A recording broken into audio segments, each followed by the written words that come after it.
Hyderabad cricket association అక్రమాలు IPL టికెట్లపై CID విచారణ కొనసాగుతుంది. హెచ్సీఏ స్కామ్లో ఇవాళ మరొకరు అరెస్ట్ అయ్యారు. దీంతో ఈ కేసులో అరెస్టుల సంఖ్య 6కు చేరింది.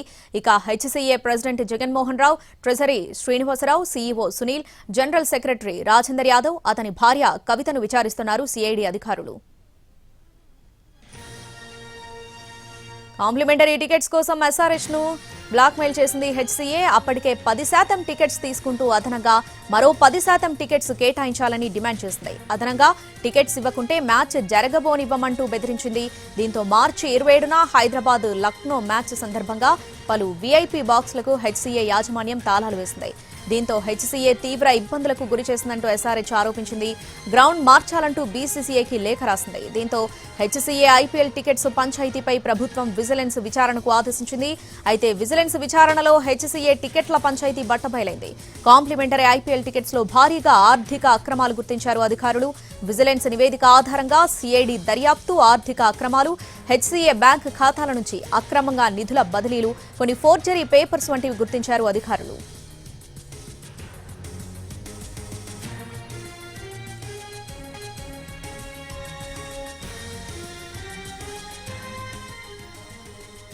హైదరాబాద్ క్రికెట్ అసోసియేషన్ అక్రమాలు, ఐపీఎల్ టికెట్లపై సిఐడి విచారణ కొనసాగుతుంది.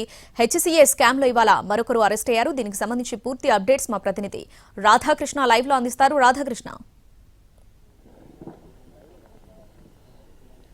ప్రస్తుతం సిఐడి అధికారుల దర్యాప్తు కొనసాగుతుంది. రాత్రి నుండి కూడా అదుపులోకి తీసుకున్న 5గురికి సంబంధించిన స్టేట్మెంట్ను కూడా రికార్డు చేయడం జరిగింది. ఐపీఎల్ సీజన్ మార్చిలో జరిగిన వివాదం ఆధారంగా ప్రస్తుతం అయితే ఈ కేసు నమోదు కావడం జరిగింది. ఒకటి ఐపీఎల్ టికెట్లకు సంబంధించిన భాగవతము, అలాగే మరొకటి ఎస్ఆర్హెచ్ని బెదిరింపులకు పాల్పడిన దానికి సంబంధించిన ఘటనపైన మొత్తానికి సిఐడి కేసులు నమోదు చేసి దర్యాప్తు చేస్తుంది. ఇప్పటికే దీంట్లో ప్రభుత్వం కూడా ఇన్వాల్వ్ అయ్యి విజిలెన్స్ అండ్ ఎన్ఫోర్స్మెంట్ను కూడా దర్యాప్తు చేయమని చెప్పింది. ఆ దర్యాప్తు ఆధారంగా కూడా ప్రస్తుతం సిఐడి కేసు నమోదు చేసింది. ఇందులో ప్రధానంగా ఎస్ఆర్హెచ్ ఇచ్చిన కంప్లైంట్తో పాటుగా తెలంగాణ క్రికెట్ అసోసియేషన్ ఇచ్చిన 2 ఫిర్యాదుల ఆధారంగా సిఐడి కేసు నమోదు చేసింది. బ్లాక్ మెయిలింగ్తో పాటుగా ఫోర్జరీకి సంబంధించిన వాటిని సెక్షన్ల కింద కేసులు నమోదు చేయడం జరిగింది. వాటిపైన ప్రస్తుతం అయితే సిఐడి అధికారులు ఇన్వెస్టిగేషన్ చేస్తూ ఉన్నారు. నిన్న రాత్రి నుండి కూడా హెచ్సీఏ ప్రెసిడెంట్ జగన్మోహన్ రావుతో పాటు మిగతా 4గురికి సంబంధించిన స్టేట్మెంట్స్ అన్ని కూడా రికార్డు చేయడం జరిగింది. ఇవాళ వాళ్ళందరినీ కూడా కోర్టులో హాజరుపరిచే అవకాశం కనబడుతుంది. దానికి సంబంధించిన రిమాండ్ రిపోర్టు ప్రస్తుతం అయితే సిద్ధం చేస్తూ ఉన్నారు అధికారులు.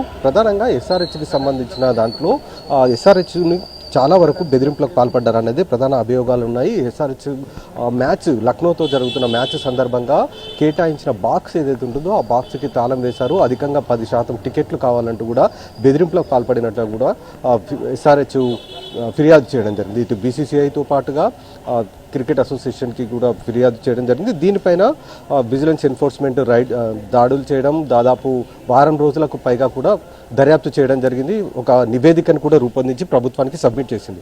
ఆ రిపోర్టు ఆధారంగానే సిఐడి కేసు నమోదు చేసింది. అందులో భాగంగా ప్రస్తుతం అయితే కేసు దర్యాప్తు కొనసాగుతుంది. ఇవాళ వాళ్ళని కోర్టులో హాజరుపరుచున్నారు. హెచ్సీఏ ప్రెసిడెంట్ జగన్మోహన్ రావుతో పాటుగా ట్రెజరర్, జనరల్ సెక్రటరీ, అతని భార్య, సీఈఓ వీళ్ళ 5గురిని కూడా ఇవాళ కోర్టులో హాజరుపరుస్తారు. దానికి సంబంధించిన రిమాండ్ రిపోర్ట్ అయితే ప్రిపేర్ అవుతుంది.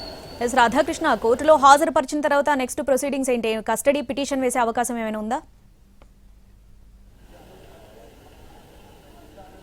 ప్రస్తుతానికైతే ఈ కేసుకు సంబంధించిన దాంట్లో దర్యాప్తు అనేది సిఐడి ప్రధానంగా చేస్తూ ఉంది. ఈ కేసులో అవసరమైన ఆధారాలన్నింటినీ ఇప్పటికే విజిలెన్స్ ఎన్ఫోర్స్మెంట్ విభాగం పూర్తిగా సేకరించింది. వాటిని హ్యాండ్ ఓవర్ కూడా చేసినట్లు కూడా మనకు తెలుస్తుంది. కాబట్టి ఇవాళ ముందుగా వాళ్ళని కోర్టులో హాజరుపరిచిన తర్వాత కోర్టు ఎలాంటి నిర్ణయం తీసుకుంటుంది అనేది కూడా చూడాల్సి ఉంటుంది. మరి వీళ్ళందరికీ కూడా రిమాండ్ విధిస్తుందా లేదా వీళ్ళకి అక్కడే బెయిల్ ఇస్తుందా అనేది కూడా చూడాల్సి ఉంది. ఒకవేళ రిమాండ్ కనుక ఇస్తే మాత్రం కస్టడీ పిటిషన్ దాఖలు చేసి మరింత సమాచారాన్ని సేకరించేందుకైతే అలాంటి కస్టడీ పిటిషన్ అయితే ఖచ్చితంగా దాఖలు చేసే అవకాశం అయితే ఉంటుంది. Right Radhakrishna, thanks for the update.